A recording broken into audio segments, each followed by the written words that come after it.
study about advisory power. What is this advisory power? Advisory, advised by the president. So the Chief Justice of India, he don't have a power. Whatever the decisions is to be decided, he should just forward to president, and then when the president has an opinion to that, it should not be related to when they want to give this information to the public issue. So first it should reach to the president, and then it will reach to the public in form of media. The president may consult the Supreme Court for advice for the matter related to agreement. Recently we had a very problematic in the sense here. The Supreme Court for advice of matters related to agreement and conduct, whatever the matters relating to union and state, so Supreme Court will give the good justice for the citizens of India. So the Supreme Court cannot break the constitution rules and regulations, it has to follow to that. So now let us study to the next called High Court. High Court, each and every state we have High Court. Okay children, have you seen the High Court in Bangalore? Yes, you have observed the High Court, right? Did you made an entry? Did they allow to see inside the court? No, you are seen in your cartoons and you are seen in television. So just we came from the outside, you are seen this is the High Court of Karnataka. Yes, our Karnataka, in the sense Bangalore district, we have a High Court. Each and every state there is a location of High Court here. So sometimes the High Court, they may be in some states it may be 2 or more. The High Court consists of Chief Justice. So even in our Bangalore to the district High Court, we have a Chief Justice. Do you know who is a Chief Justice?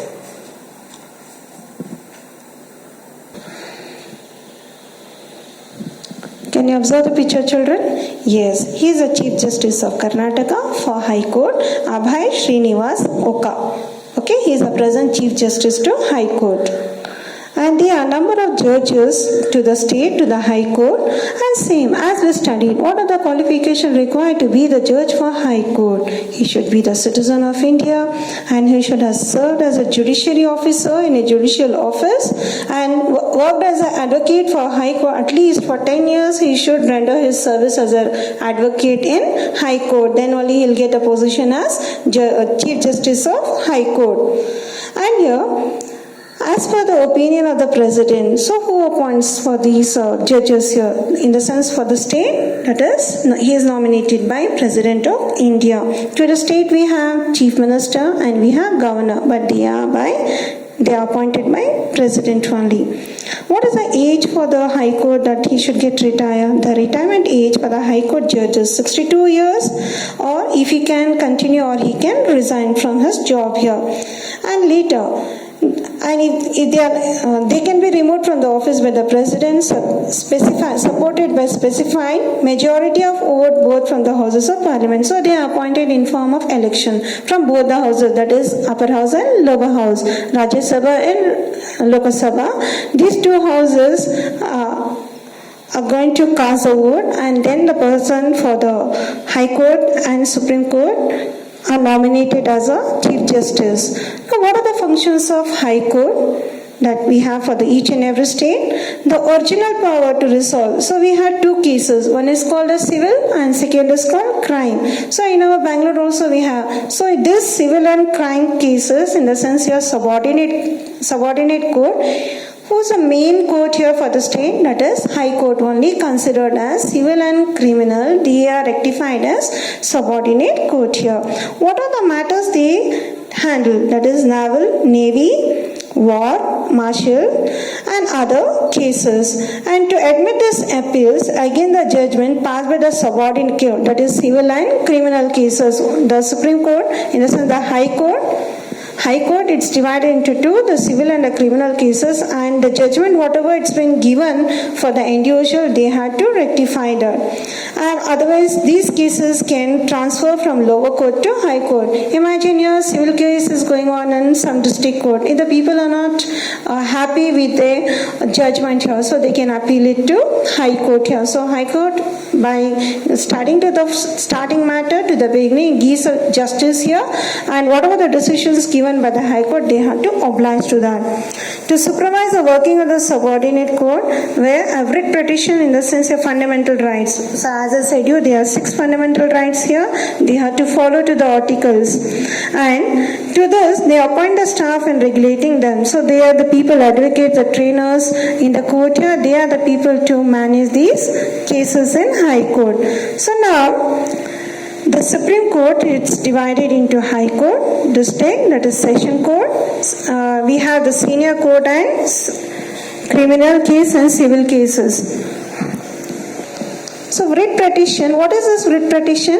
It is a formal written order issued by a body with administrator or judicial jurisdiction. Means it is a written document. It is issued by, if a person commits any mistake, imagine it's a crime or civil matter between the two individuals. So a case is going to be filed up. That is a petition. A person who has done a wrong, so a petition will be received by that person. It's a written document here. Based on that case, in the sense here begins in subordinate court. That's in the state. It's divided into 2. That is civil and criminal cases here. So that is division court and Chief Judicial Magistrate. So this subordinate court are into civil court and criminal court here. This was established in 1948, that is after gaining independence. After 1 year, 15th August 1947, we received independence. And after independence, subordinate court, this was held in 1948 after gaining independence here. The specification about the structure and scope of subordinate court are included in the constitution. These subordinate court differ from one state to another state, but features are same. So they are classified under 2. One is called a civil court and a criminal court here. For each civil court, district judge is appointed. Who appoints for them? That is governor. We have the governor for our Karnataka also. So governor is responsible to appoint the district judge for the civil matter. And here the judgment is given in favor with the judgment of the High Court. So here whatever the civil matter is going on, the favor of the judgment is given through High Court. And in this, what is the limitation period? That is for 7 years.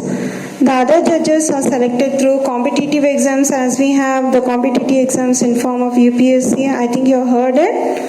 And the civil court, they are under the civil court. We have the 3 court subordinate judge, additional subordinate judge, municipes, additional municipes.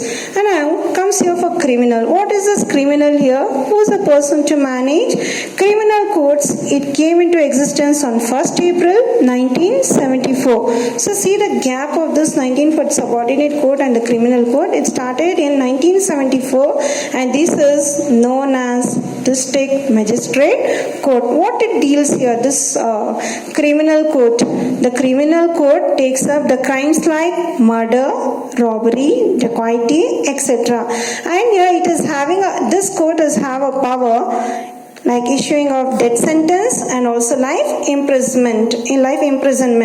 So here this comes under subordinate court, and here you have the free like criminal court, chief magistrate, first grade, second and all. So as I said you, here there is a revised syllabus for 2020 and 21. So you are going to do this in form of activity. The date will be declared